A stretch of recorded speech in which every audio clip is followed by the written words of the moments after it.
Dave, it's time for a shout-out. Do it. Can I do it? Yes.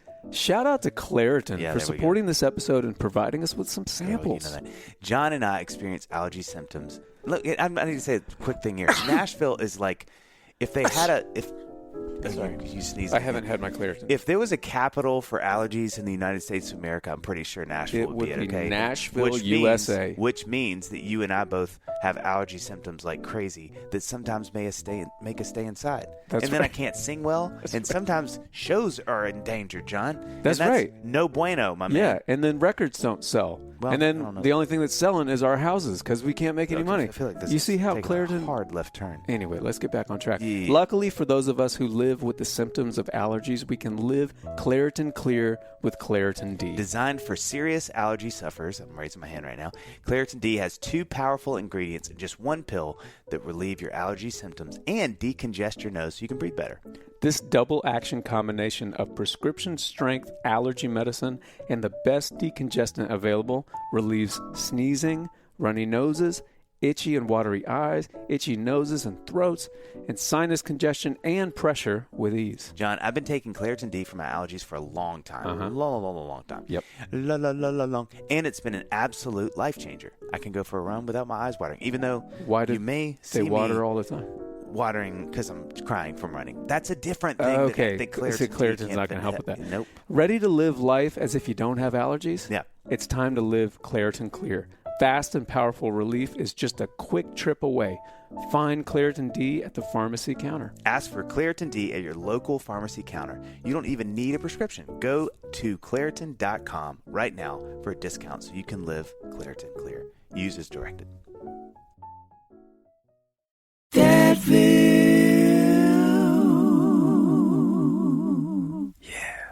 Hi, I'm Dave Barnes. And I'm John McLaughlin. And welcome to Dadville. Dadville is a podcast where we talk about life, love, and the pursuit of awesome dadding. It's funny thoughts and deep talks. So please, enjoy your time here in Dadville and enjoy this episode with...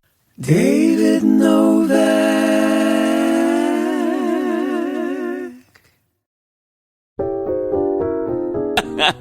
Oh, man. Right? Oh, I didn't understand what you said, but... No, I didn't say anything. Oh, okay. Yeah. You know, it's important to both of us that our supplements, that we take are of the highest quality. Am I right? Uh-huh. 100%. Yeah, and that's why for so many years, you and I both have been drinking AG1, a lot of times from the same cup, which we don't endorse. But unlike many supplement brands, AG1 conducts relentless testing to set the standard for purity and potency. That's right, Jan. So many people have asked us if AG1 is the real deal. It's getting annoying. I can't walk until it's out. I know. Dave, is AG1 the real deal? Right. Where's your shirt? And trust me, there's a reason why we've been doing it so long. One word, Dave. Yeah. I almost said it. I almost gave it away. Spoiler alert. Quality. That's it. Quality for AG1 isn't just a buzzword. Nope. Okay, it's a commitment backed by expert-led scientific research, high-quality ingredients, industry-leading manufacturing, and rigorous testing. Yes. 3 words. Rigorous. That's okay? True, actually. I know. At each step of the process, AG1 goes above and beyond industry standards. We know we can trust what's in every scoop of AG1 because they obsess over product quality, standards of manufacturing partners, and sustainable practices. Taking care of our health shouldn't be complicated. And AG1 simplifies this by replacing multiple health supplements like multivitamins, digestive aids, immune support, and more in just one simple scoop. AG1's ingredients are heavily researched for efficacy and quality, and I love that every scoop also includes vitamin C and zinc to support my immune health. That's right. We've partnered with AG1 for so long because they make such high quality product that we genuinely look forward to drinking every day, from the same cup. So if you want to replace your multivitamin and more, start with AG1. Try AG1 and get a free 1-year supply of vitamin D3 plus K2 and 5 free AG1 travel packs. With your first subscription at drinkag1.com/Dadville. That's drinkag1.com/Dadville. Spending too much time in my catch-on, making meals. Did you just come up? I like that. Well, Is that your new single? It's a new single that I'm working on, and it's called Dave. Yeah. This summer, weather is looking so nice. I don't want to be spending too much time in my kitchen and then making meals in parentheses. Okay. Listen, it's funny because that's not just the title of your song, John. That's a feeling that I relate to. Okay. Yeah. Can I tell you what happens now, though? Go ahead. That's where Factor comes in. Oh. Yep. This ties in so well. It really does. Actually. We should probably record this. You can fuel up with Factor's no prep, no mess meals, so you can spend more time where, John? Outside. Not in the kitchen. But Dave, hey, can I meet my wellness goals with Factor? John, you're so stupid. You know it. Factor has chef-crafted meals with options like Calorie Smart, Protein Plus, and Keto. And Factory's fresh, never frozen meals are dietitian approved and ready to eat in just 2 minutes. 2 minutes. That sounds amazing. Yeah. All right. I'm ready to kickstart my routine with 35 different meals and more than 60 add-ons to choose from. I mean, it's amazing. Yeah. And these are restaurant quality meals like filet mignon, shrimp, and blackened salmon. That one I just say straight up. That's not French at all. No. Enjoy effortless support for your lifestyle. Choose from 6 menu preferences to help you manage calories, maximize protein intake, avoid meat, or simply eat well balanced. Head to factormeals.com/Dadville50 and use code Dadville50 to get, that's right, 50% off your first box, plus 20% off your next month. That's code Dadville50 at factormeals.com/Dadville50 to get 50% off your first box, plus 20% off your next month while your subscription is active. David, thank you so much for being with us, man. Nice to meet you. Hey, it's nice to meet you guys. You look sun-kissed and healthy, wealthy, and wise, and look at you. Well, you're probably right on one of those things, but I'm not which one. Sure Is which this one. is this sun that we're getting from the golf course or mowing the lawn? What's happening? How are we getting this nice tan? Well, I've been wearing a bucket hat because I have melanoma, and I've been taking my Keytruda treatment. So, but I just take in the sun so well. It finds me anyway. I can't escape it. You're just a magnet for positivity and sunshine, David. You That's are what it absolutely right. That's why you have me on this podcast. That's right. Listen, man. Well, we want to. So the way first of all, thank you for being with us. This is such a treat and such a joy, and we got to give a shout out to Tim Scher, who has been. Who is the Sonny to your Cher, or maybe it's backwards. I'm not sure which one it is, but all I know is I'd be lost without him. But he didn't hear. Hopefully, he didn't hear that. Yeah, he's not. He's reading and checking email. So we start every episode what we call the brag sheet, and David, yours is somewhat substantial. It's going to take a minute to get through, but it's kind of a who are you and letting the people know about you. But this is really incredible. Okay, so this is your life, David. Buckle up. Okay. You're about to watch it as a parade as it goes by. So, founder and CEO of David Novak Leadership and co-founder and former CEO of Yum Brands, which is KFC, Pizza Hut, and Taco Bell, which we're going to start here. We're going to keep going, though. Don't stop me. Created Cool Ranch Doritos, which that would be on my license plate and my driver's license, and also invented Crystal Pepsi, which would be right below that. Originally from Beeville, Texas, which I've never heard of, which is amazing. By the time you're 12, this is crazy. We'll talk about this. It lived in 32 trailer parks in 23 states, which is crazy. Received a bachelor's degree, majoring in journalism and an advertising minor from Missouri. All right, now part of the SEC. 2012 CEO of the Year from Chief Executive Magazine. Barron named him one of the world's 30 best CEOs. Voted one of the top people in business by Fortune. This is like named one of the 100 best performing CEOs in the world by Harvard Business Journal. I can't help but laugh. This is like comical. Received the 2015 Horatio Alger Award for his commitment to philanthropy. I love this. And higher education, and became a lifetime member of the Horatio Alger Association of Distinguished Americans. Almost done here. Latest book is called How Leaders Learn, Master the Habits of the World's Most Successful People. Also written 3 other books, and all the time you have just, sitting around doing nothing. Education of an Accidental CEO, which was 2007. 2012 is Taking People With You. 2016's Oh Great One, a little story about the power of recognition. I mean, Dave, this is substantial, my man. Like, this doesn't come from sitting on a couch somewhere or, playing video games. I'll tell you that. I just want to say, I mean, there's a lot to talk about there. And there's so many accolades that Dave Barnes and I haven't got a single one of those. But what really caught my eye is that you invented Cool Ranch Doritos. Listen, it is crazy. I can't state this enough. Cool Ranch Doritos. That is my childhood. Cool Ranch Doritos, a Mountain Dew, and Pizza Hut pizza. I mean, it was like my whole life has been leading up to this conversation. I've worked on all those, and loved every one of them. I mean, it's an incredible life that I had. The Cool Ranch Doritos story is one I write about in my book. Which is how leaders learn, and one way you learn is from pattern thinking. So I used to work on the Frito-Lay account in the advertising agency. I was the management supervisor, and Doritos was our biggest account. And the business was starting to slow down a little bit, so we needed some product news. And Nacho Cheese Doritos had been a very successful line extension, but it started to slow down. So I said to my team, let's go to the grocery store and let's just walk along every aisle and see what seems to be really popular and gaining momentum. And, I think a lot of people would just go to the snack aisle and see what was growing. Well, we actually went up and down every aisle, and we got to the salad dressing aisle. And at that point in time, ranch flavored salad dressings were just absolutely rocking. They had lots of faces, a lot of new products. And I said, you know what?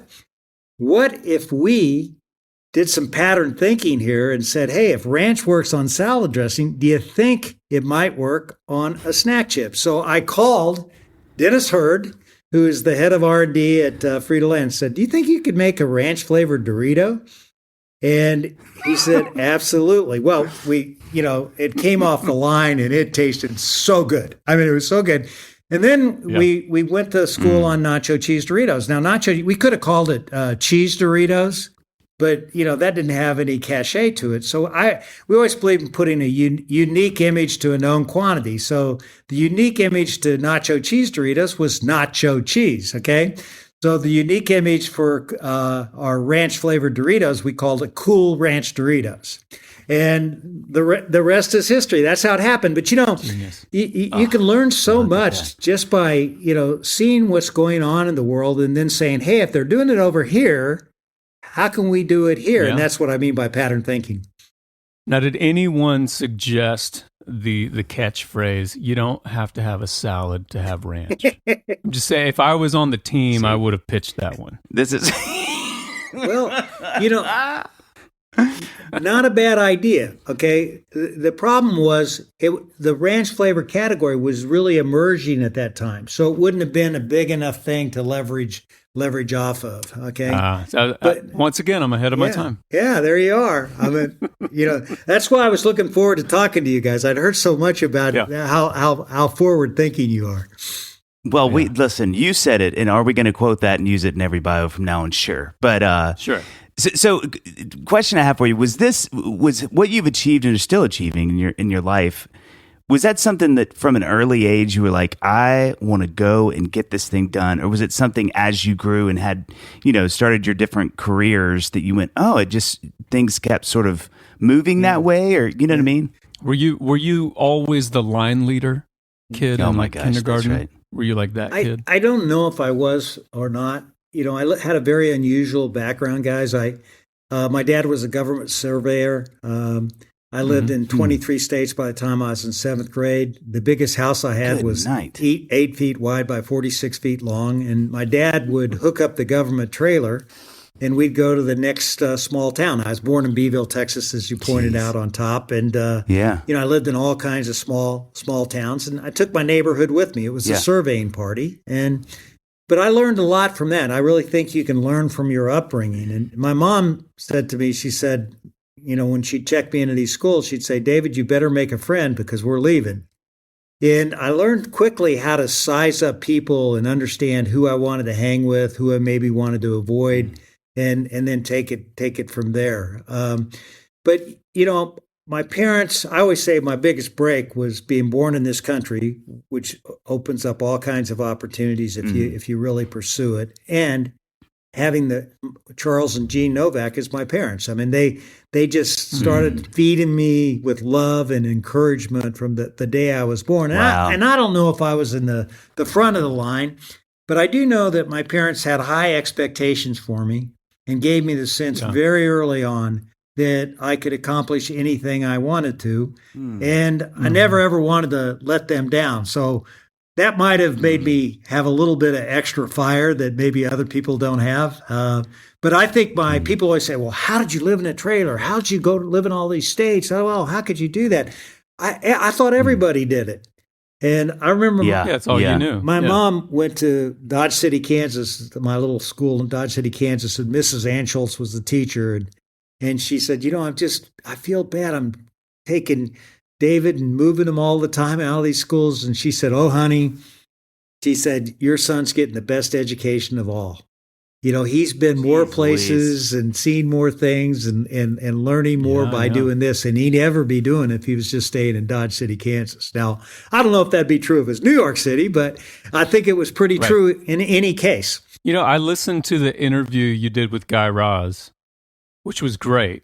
I love Guy Raz. That was a great conversation that you guys had. And you talked about this, how often you had moved in all these different cities. And my wife, Amy, had a couple. She didn't have 23, moves, but she had 3 different times that were like really pivotal moments that she really cites as like one side of the coin is she's very empathetic. She's a very, it's like her superpower is empathy, and she feels like those moves were really, she credits that, but she says it was traumatic. She's like, I developed this side of my personality out of the trauma of moving, and, hearing you talk about it, you speak about it in a similar way, but I don't get the sense that there was like that traumatic side of it. Yeah. Well, when your wife was moving, she was probably moving with her family by herself. Okay. Yeah. Going into a total new environment. I moved with my dad's survey party. I took my neighborhood with me everywhere I went. Oh, so wow. There was so these were multiple families. Yeah. It was like I had a survey party of 15 to 20, workers, and they would hook up their government trucks and be like, okay, let's get to that trailer park first so we get the best spot, But I still was taking my neighborhood with me. So it wasn't that traumatic. But my mother really wanted me to go to, high school, junior high and high school in one place. And my dad, worked his way up in the government and actually got promoted into a job that allowed us to move to Kansas City. And that's where I went to high school. That's got to be one of the most unique upbringings. I mean, I've never heard of anyone that had that experience. I think it was the best thing that could have ever happened to me. Here's an advantage of it. When I played Little League Baseball, most kids would be lucky to have, their parents show up. I would have my mom and dad show up and 10 of their friends. They'd be watching my game. And, I think that kind of support is something you don't get. And, I never really thought about what it meant to be growing up in a trailer. You hear all these comments about trailer trash and all this stuff, all the stereotypes. I learned those stereotypes are the worst thing you can ever do, but I never thought of myself as that. I grew up with hardworking Americans that were just, all they wanted was their kid to get a college education that they didn't have and pursue the American dream. I mean, it couldn't, it was almost idyllic, I mean, I know that sounds kind of strange, but I've never ever thought, oh, me, how did I do that? Yeah. Random question for you, David. Did you, I mean, and you may not know this, but do you feel like your dad enjoyed that job? Was it something that, because, I'm thinking about him and I'm like, man, there's your experience and then there's his, where I wonder if it was something that, he felt like he had to do, or did he get joy from it? Maybe both. Yeah, I think my dad liked hard work. He liked accomplishing things. And they'd survey an area for 3 months. They get it done. They get to go to the next place. So he was constantly getting things done. I never heard him once complain about his job. Wow, that's remarkable. And he was a hard worker, but he grew up in an era where that's just what you did. He grew up in a little town in Haddam, Kansas. And, he worked all summer, painting bridges. Yeah. And, I actually had him write a book, and it's a great book, but I had him do it for the family, and it's called Home is Everywhere. And, but he writes about how he spent all summer working, painting these bridges, getting so hot, laying down and painting up. And then he got enough money to buy school clothes. My dad really liked looking nice and having nice school clothes. So he goes up to, Lincoln, Nebraska to buy some clothes, buys the clothes, leaves them in the car. Somebody stole them from him. Okay. So he worked all summer for these clothes, and I tell you, when I read that, I actually had tears in my eyes, but my dad was such a hard worker. And, and he's the type of guy that if he sees somebody, painting a house across the street, he goes over and helps them. That's amazing. Yeah, he's that kind of guy. I love my father so much, and I've been so blessed to have. He's 95, turns 95 May 25th of this year, and my mom passed when she was 94, but my dad's 95, and he's got an incredible sense of humor, and is just a blast to be around. John, I just forgot you were that good at karate. Jeez. Yeah, I know. You should see me do it not blindfolded. Oh, my God. I'm done. That's too scary. Yeah. It's too scary. John, I need a break. Already? Yeah. Okay. Can we get some coffee?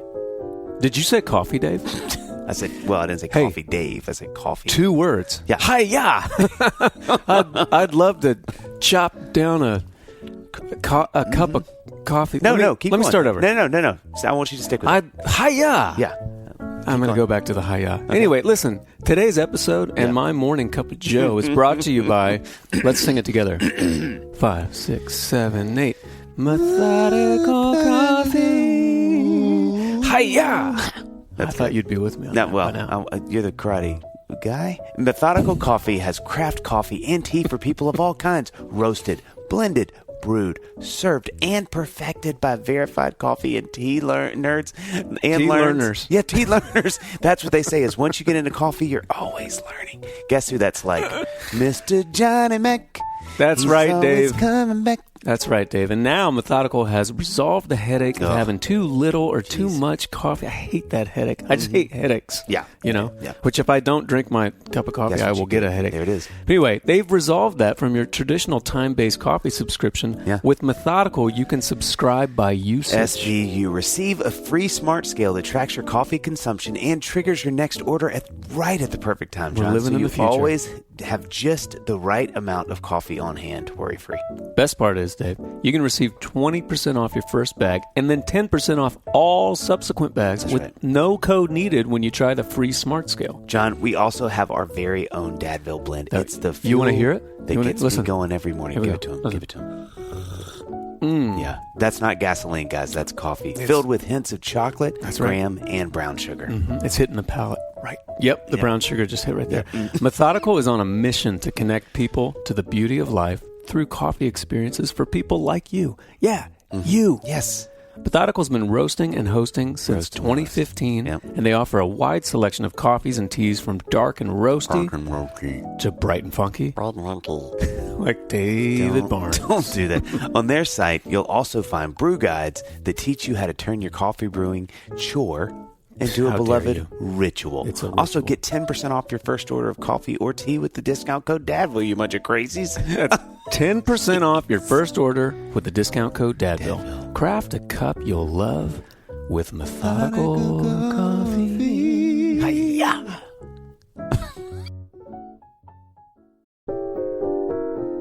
Hey, Dave. Yes. Can we talk about something?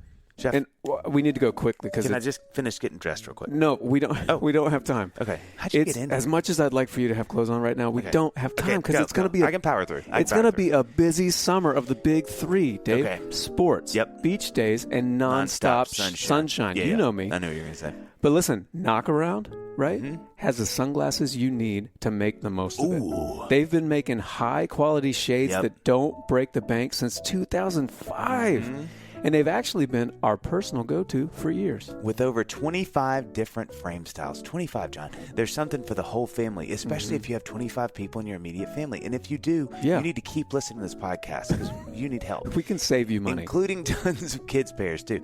Whether you're looking to rock some red, white, and blues, See what that is? Oh, because of like our July. nation's colors. Yeah. Rep U.S. soccer or USA basketball during the summer games. Olympic Games are coming. Or throw on a timeless pair for those backyard Barbies. That's barbecues. Or, if you have some Barbies that you I don't play really want with? to talk more about that. Knock Around has you covered. Dave, did you know that all their lenses have UV 400 protection with polarized adult pairs that start at $28? Jeez, how do they Dave? make money, John? Right? You can get a few pairs and leave one in your car, toss them in your beach bag, loan them to a friend. They're so cheap, you can loan them to an enemy. It doesn't matter at this point. Right? John, if you see me cooking burgers and hot dogs on the grill wearing my brand new red, white, and blue knockarounds, please don't bother me. Oh. Because it means I'm in the BBC. Is that the barbecue zone? That's exactly what that means. Okay. And I cannot be And disturbed. you can't be disturbed. All right, it's going to be tough because I want to get near every knockaround pair that I see. But listen, Dadville fans, don't squint through this summer's festivities. Check out knockaround.com and use the code Dadville15 for 15% off your order. That's Dadville15 for 15% off your order at knockaround.com. Don't bother Dave. Get in the BBC. So speaking of jobs, Nice I transition, have always, John. Nice thank transition. You. This isn't my first episode. I have always been really, really fascinated by the CEO position, like these leaders of these large companies on such a scale that have thousands and thousands of employees. And I think what fascinates me about it is, technically on paper, I've got a touring company when I tour, as a musician, and I've had, people on the payroll. I've had employees. I've got, so I have my little system that I do. But, you are someone who has run a company with 1.5 million employees.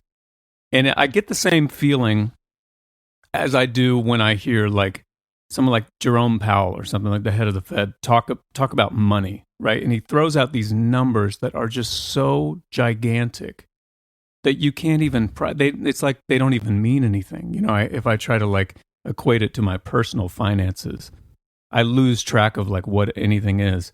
So to me, I've always been fascinated by how someone runs a company that's so large and so vast. And I mean, I know it's a huge question. You've had so much experience to try to winnow it down into one answer. But I mean, how do you describe what it's like to run a company that is that big? I think the most important thing you need to do is make the big company small. And the way how you do that is you create a culture or a work environment where everyone counts. And you really try to make that a behavior and a belief in your company that is exuded from the top down. And to me, that's the key thing. And then you do everything you can to humanize yourself and humanize the leadership and show everybody that you're basically like everybody else. When I would go to India, I always did these blogs, and I'd take pictures the whole day as I was going from store to store, and I'd write my blog out while I'm doing this and riding from place to place. And then I would send it to everybody in the organization, or as many people who had email or, on the system. And they would get to see what I was seeing. And this is why we should be proud of that in the team in India. And here's how we recognize these people for what they're doing, et cetera, et cetera, et cetera. And so, I never let anybody ever call me Mr. Novak. I'm David. And and that was but that's making that big company small. And I hated big company-itis. I declared war on it. Okay, and because you know what, a company's made up of people who bust their butt for you. So you want to make everybody know that they're valued for what they do. And I always said, if you do what needs to be done and your piece of yum, no matter what you're doing, okay, when we all add it up, we're going to be one heck of a growth company. And then, I was a big believer in recognition, and I call it purposeful recognition. We articulated what are the things that we really wanted to see wherever we went. And then whenever we saw those things, you recognize the heck out of them. And guess what happens, guys? people do it more often, exhibiting those behaviors. I call them behaviors, not values. A lot of companies talk about values, but it takes when you have a big company, you really have to cascade what you believe in at every level of management. So I would always get my direct reports aligned. Then we'd get their direct reports aligned. Then we'd get the next group aligned. And if you skip the level, I always learned you had to go back and do it over again. If you skip, you pay. It takes a little bit more time, but it actually makes you go faster because people are a part of the team and understand why you're doing things. Something that I think is really unique and cool about your story is that you really did reach this,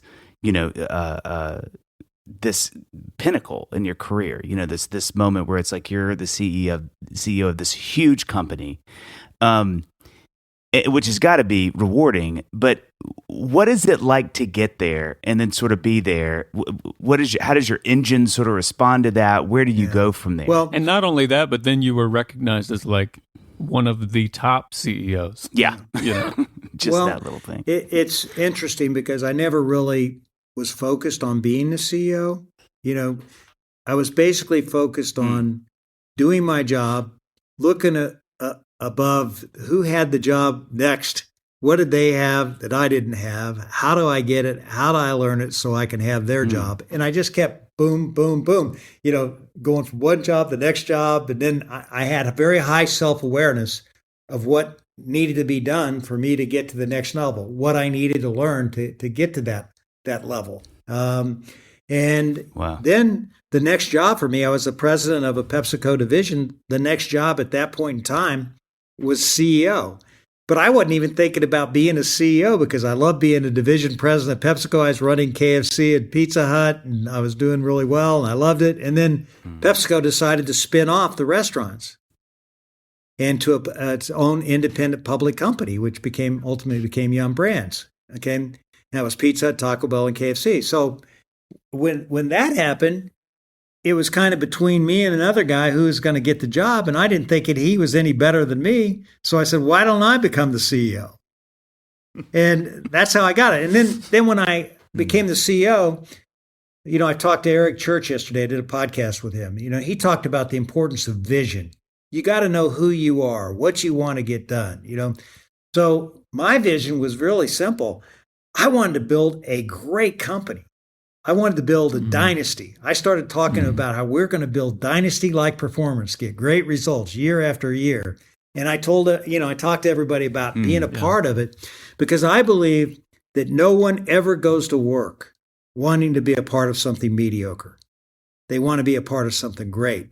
So I really tried to get people galvanized around the notion of let's build something great together. And then, before I left as the CEO of Yum Brands, our vision was we wanted to become the defining global company that feeds the world. We wanted to have a recognition culture that people wanted to copy and emulate.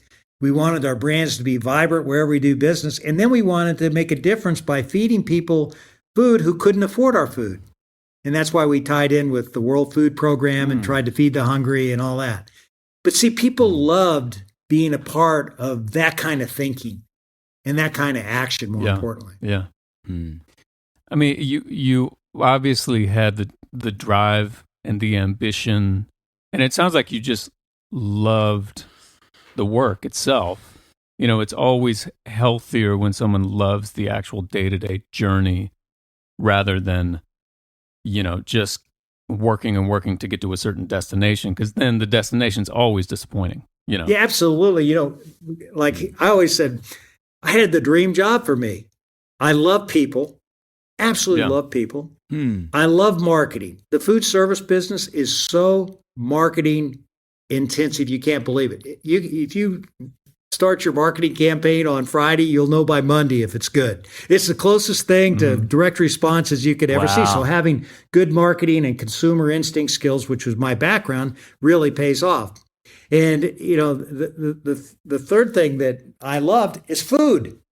I love to eat food. I love to make food. I like to go into kitchens and, work with the R&D people. So every day I love going to work. I never thought I never even called it work. It was like I didn't even think I was working. It was fun for me. Yeah. Now, I had bad days. Don't get me wrong. You have failures, things don't go well, etc. That's just a part of it. But I could always get very grateful in the morning because I was going to do something that I wanted to do and try to build something that I knew I was in charge of doing, of making it happen and galvanizing the teams to get it done. What is the quality, like the personality quality? I think it was a deep down belief in people. I think it was I really believed in people. And I think that the formula for success in any business is you build the people capability first, then you satisfy customers, then you make money. Too many people start thinking, I want to make the money, but they don't know how you get there. And that's why I made leadership development such a big focus. And even when I was at Yum, I taught my leadership program, a 3-day program that I taught it, every bit of it. I taught it to over 4,000 people over my 17 years as a CEO. Jeez, and it was the most powerful thing that I did to drive results and build the culture. So one thing, question for you, in your interviews with more than 80 highly successful leaders, that's a lot of successful leaders you include in the book. What are 2 or 3 sort of active learning habits or traits that stood out to you? I'm curious about that. I think people, I actually, when I wrote the book, I'm a big time learner. Okay, that's why I wrote the book. The book's called How Leaders Learn, Master the Habit of the Most Successful People in the World. I mean, so the first thing I did was I went and studied the best-selling business book of all time, which is How to Win Friends and Influence People. And it was basically stories and short chapters. Okay. So I said, that's what I'm going to do. And I said, well, people learn from their experiences, their upbringings. Okay. They learn too, like they learn the importance to prepare or whatever. And they learn by, recognizing on purpose. So I tried to break it down into that, learn from, to, and by, so it basically formed the framework for the book. Like one of the chapters in the learn to is learn to make your own judgments. And I write about the importance of going to the front line, sitting down, and having lunch with the janitor, and asking him how things are going. But don't have people tell you what to think. You want to hear what people have to think, but you got to make your own judgments by getting the right kind of data to get you where to go. I write about learn from my upbringing. I just talked about, all the things that I've learned from my upbringing, but I also talked about learning from winning. You can learn from winning, and that's where I talk about Tom Brady, who told me, he said, once we came back, and beat Atlanta, in the Super Bowl, I never ever thought we'd ever lose again. I always thought winning was a possibility, but he learned that from winning. That was something that got ingrained in his mind. Another thing to learn too. You got to learn to listen. Ken Chenault, the former CEO of American Express, he told me that when he was the CEO early on, people said he'd go in the Ken zone, where he wasn't listening to anybody. He thought he was a great listener, but nobody thought he was worth a damn at listening. And he said it took him 5 years to get people to believe that he actually knew, how to listen. And, like the other chapter, like in the Learn To section, is learn to see reality. Jamie Dimon was the best at that because you might have really great internal results, but then he best practiced himself from other banks and other industries, on the key things, So that was really, really key. Then I have a section on learning by, and like learning by taking new challenges. Yeah. Remember I talked about the importance of self-awareness?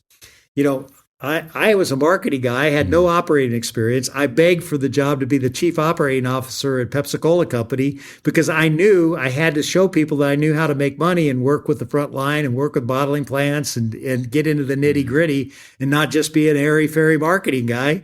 And so I begged for that job, and that new environment, by taking on new things, okay, that's how I got promoted to be president of KFC. But I tell my stories that I gained from my career, and then I also use examples of other people, those 80 people that you talked about. I've actually done, 200 podcasts, close to 200 podcasts with my How Leaders Lead. Okay. Jeez, and what's interesting is yesterday I did one with, like I mentioned, with Eric Church. I learned so much from that, about how to be creative, how important he thought vision was, and sticking to his guns, and not just being a rebel for a rebel's sake, but being a rebel because this is what you wanted to basically stand for. I wish I'd have had that story to put in the book. I mean, it was great. But that kind of stuff really excites me. Marvin Ellison, who's the CEO of Lowe's, he learned to be yourself, because he was a black guy, used to go to work dressed like everybody else, just so he, could fit in. And then his wife, he says, I just don't feel comfortable. His wife told him why don't you just start being who you are? And he started dressing the way how he wanted to dress. And, he still had all the brains and still had all the drive to ultimately become a CEO, but he became more comfortable doing what he's comfortable at, and that's being you. The one thing you can't be is me, and I can't be you. I mean, and thank God you can't be me, because you wouldn't want to be, okay? You want to be yourself, and that's what people really relate to. But this book is, it's like 27 chapters. Broken into how you can learn from things, learn to do things, learn by doing, and it was a fun book to write. Because my feeling is this: when you're a CEO like me, or you have all the friends that I have, and get to meet all the people I have, you keep this stuff to yourself. Okay, you're selfish. I mean, I want to share it. People say, "Oh, why do you?" You've written so many books, and I know there's some people out there that say, oh my God, the guy must have an ego bigger than his barn or something. You know what I mean? Writing all these books. I don't give a shit. I really don't. All I care about is helping people. Yeah. And I think I got a lot of things to help people with, not just my experiences, but others' experiences, because I think that's really powerful. That's how I learned. Well, watch this pivot. So speaking of helping people, I know you have your daughter. And how old is she now? She is now 40. Yeah. Okay. Yeah. So something I'm curious about is when you think about having led these companies, like John said so well, right? These big companies. What are the things that you find translate into parenting from that kind of leadership? Well, my belief is everyone counts. Okay. And when your kid is born, you got to let them know they count from day one. My daughter was born 10 weeks premature. My wife, who just passed away 4 weeks ago, was a type 1 diabetic. She told me we'd never have kids. And she came home one day and she said, David, I'd like to try to have a baby. And I said, well, you told me we'd never have kids. Well, she kept going to doctors until finally one told her that she could. So she goes through this pregnancy. It was a tough pregnancy. And Ashley, my daughter, is born 10 weeks premature. Now, when I got the call that Wendy was going into labor, I said, she can't go into labor. She just had amniocentesis. The baby's not ready. She's going into labor. Wow. So I got there. When I got there, the doctor told me that she could have brain damage, lung damage, heart damage, everything. And I said, well, can I see her? So I went in there and I looked at this little baby. She's 4 pounds, 10 ounces. She had 2 IVs in her. She's the most beautiful thing I ever saw in my life. And I gave her my finger, and she squeezed my finger. And I told everybody in that unit that she was going to make it. That she's going to make it. I guarantee you, Ashley's going to make it.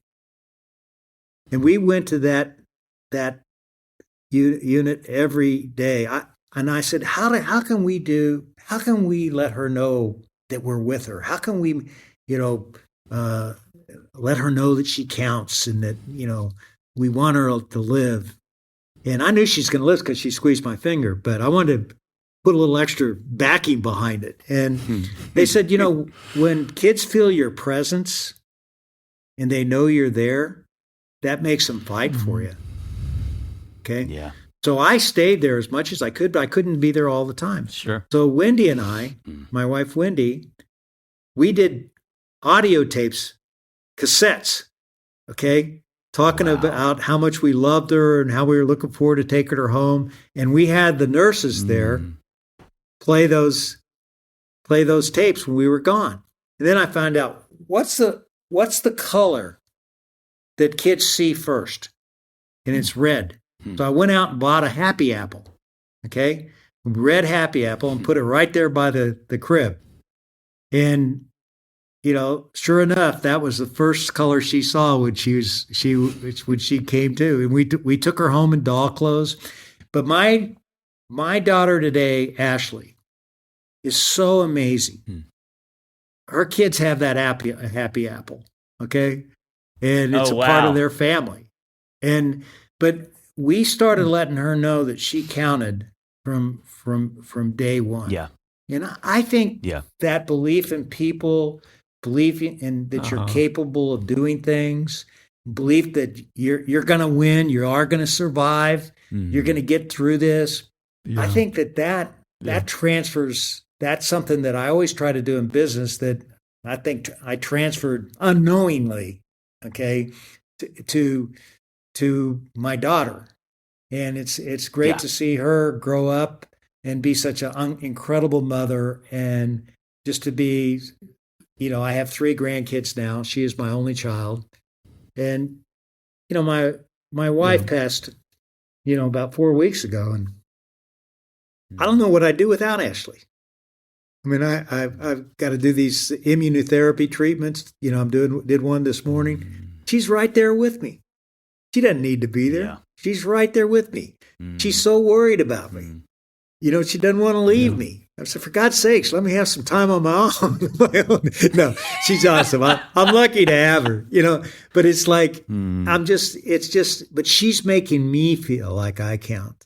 And so I think when you make other people's feel like you count, they'll make you feel like you count. And, God, that's beautiful. We both miss my wife terribly. She misses her mother, but we're getting through it together. Oh, that's so sweet.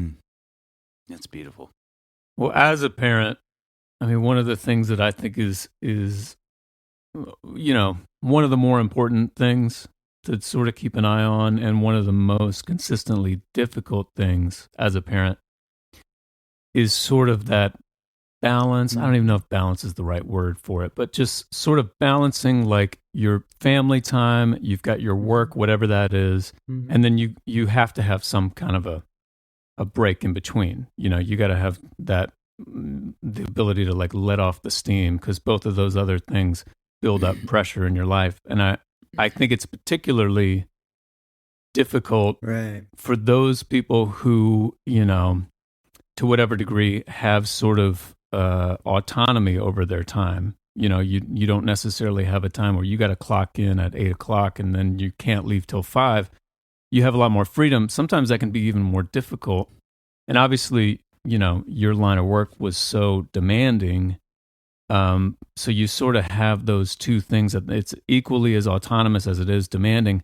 How were you able to kind of find the balance of family time, which you obviously did well, as now your daughter is such a part of your life, and have the family time and the work time and the time for yourself to kind of decompress? For me, I tried to do what I talked to our people about doing. It's like you need to be there for your family when it matters. So if you got a soccer game you got to go to, go do it. Go to the game. Wow. But come back and do your job. Yeah. You got to take accountability for doing your job. Okay. I don't care how you do it, but just get it done. But I guarantee you, my daughter's playing collegiate next week in field hockey. I've got it already marked on my calendar. I'm going to that game. Okay.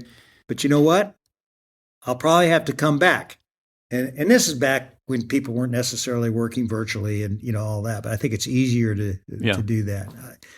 I think you've got to carve out your personal time to get to your question. I think you've got to find, and I talk about, the power in the book about learning to reflect. Mm-hmm. You gotta take the time to reflect, on your life. And, I get up every morning, I write down my gratitudes. Yeah. I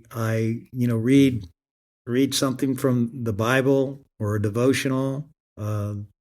Right now, I also read a little thing on healing, how to heal from loss. And it gets me moving in the right direction. There was this one thing that we taught at work, which I loved, which is called the mood elevator, that you gotta move up the mood elevator.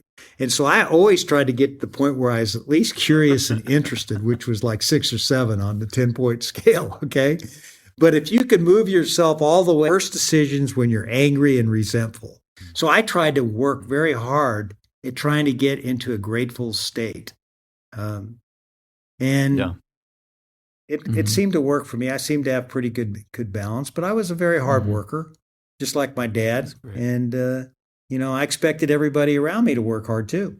I'm curious. I know this is such a new season for you with the loss of your wife. And you sort of just spoke to this, but what is it like? How has your relationship with your daughter, what does that look like in the last 4 weeks?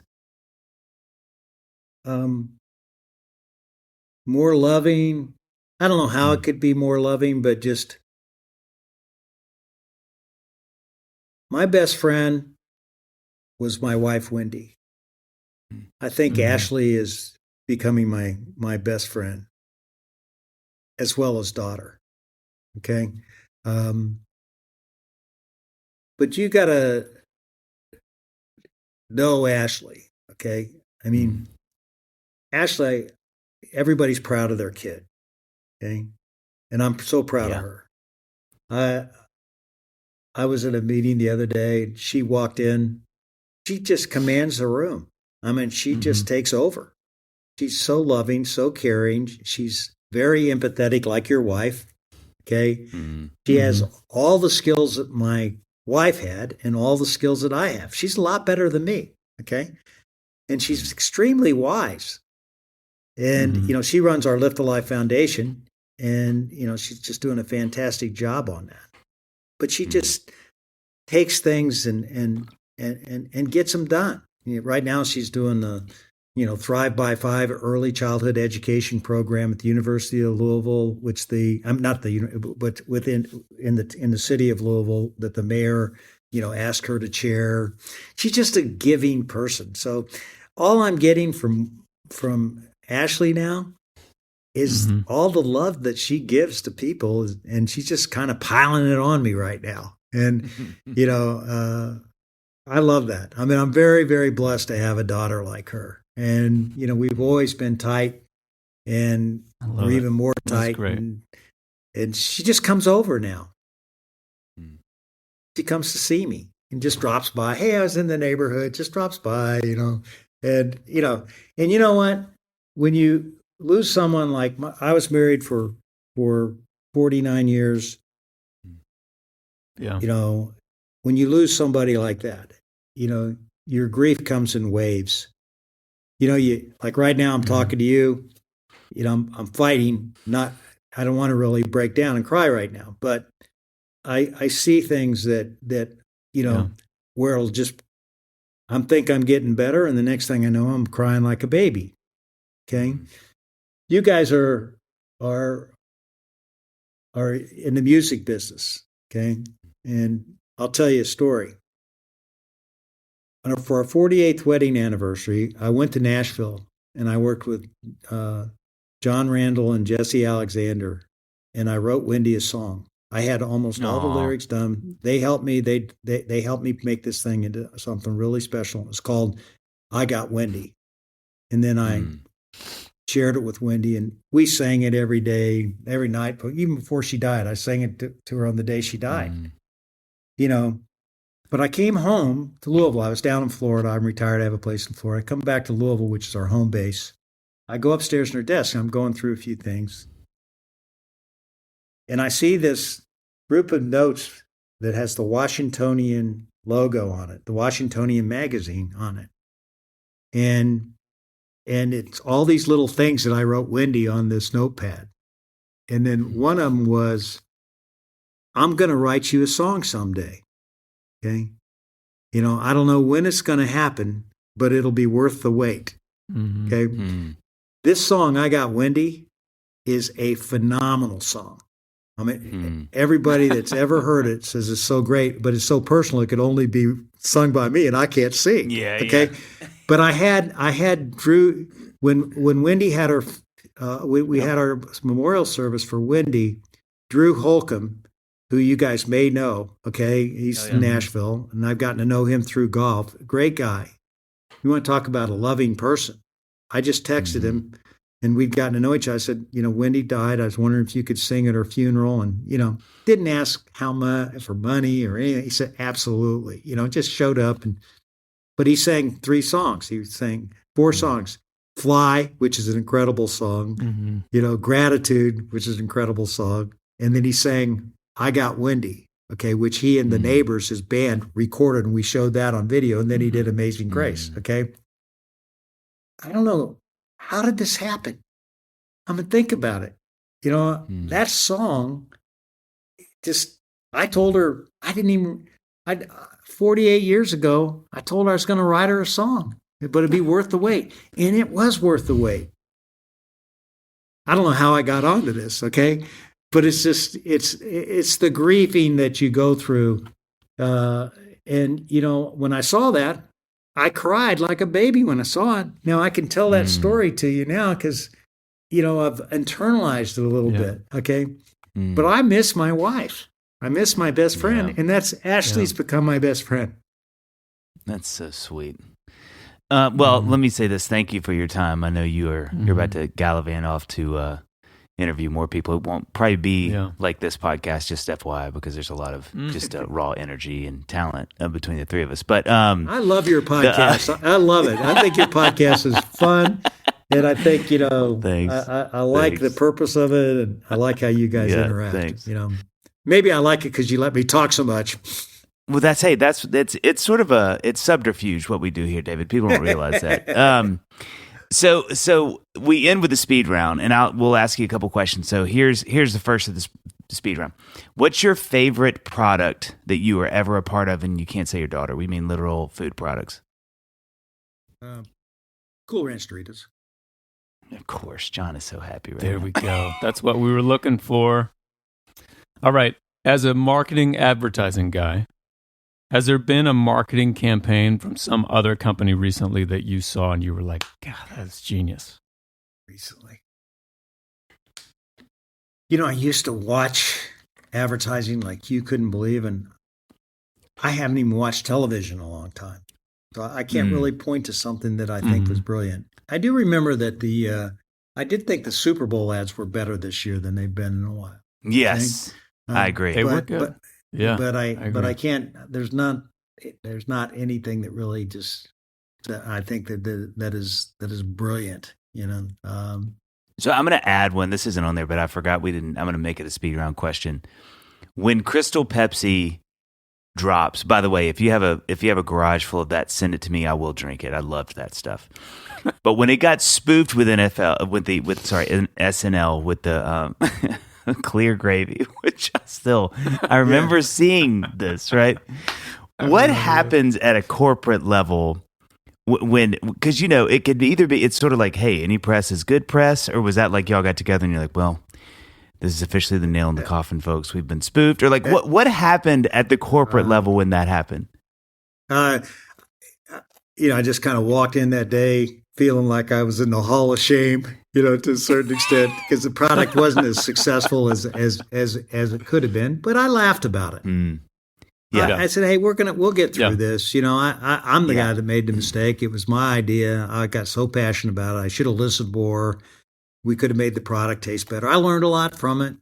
and I write about what I learned from it, but, What do you mean, just for people that don't know what that means, like, what do you mean you could have made it taste better? Obviously, it means you could have, but like, what does that mean? I could have we called it Crystal Pepsi, and the franchise bottler said, David, you're calling it Pepsi. It needs to taste more like Pepsi. Well, I wanted to have a lighter cola taste so we bring in a new user group, okay? And I didn't want it to taste exactly like Pepsi, but I could have given it more Pepsi-Cola flavor notes, and I think it would have tasted better and been able to be a Pepsi line extension, okay? It was perfectly timed for what was going on back then, but it was poorly executed. And if I just would have listened and slowed down a little bit, I think I could have made it a home run. And so I tried to learn from that experience. It's like Scott Hamilton. I did a podcast with him, and he talked about how many times he fell.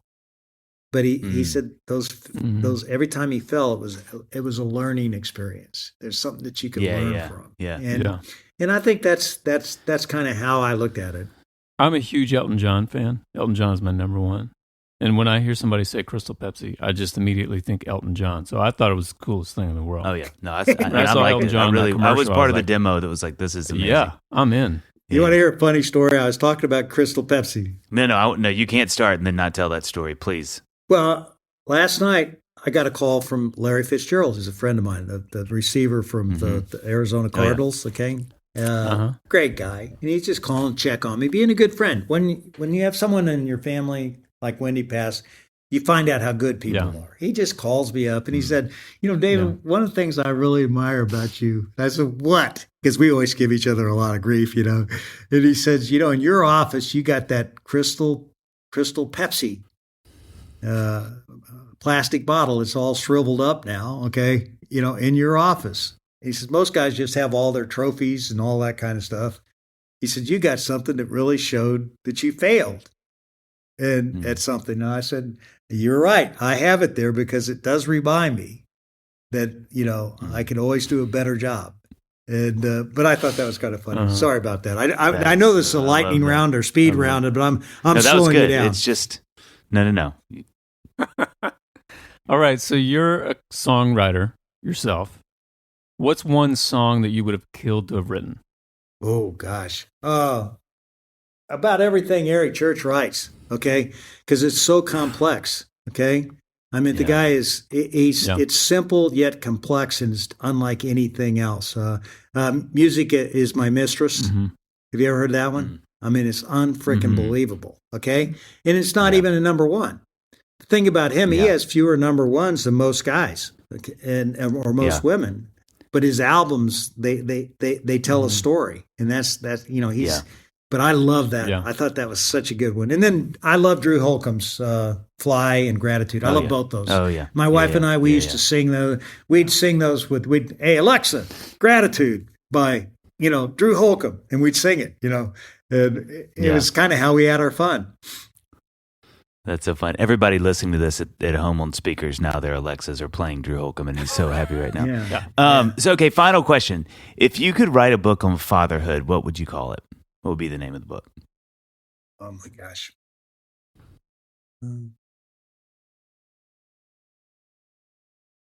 Nothing like it. That's great. That's great. Well, David, again, I know you've got a million things going on. It means so much you hang with us. Thank you so much. Thanks for your time and everything you're doing, and it means a lot. Oh, thank you, guys. Appreciate it. It's a great honor to be able to be with you and keep up the good work. I think you guys have a great concept for your podcast, and I know why it's so popular. Well, thanks. Appreciate it. Oh, thank you.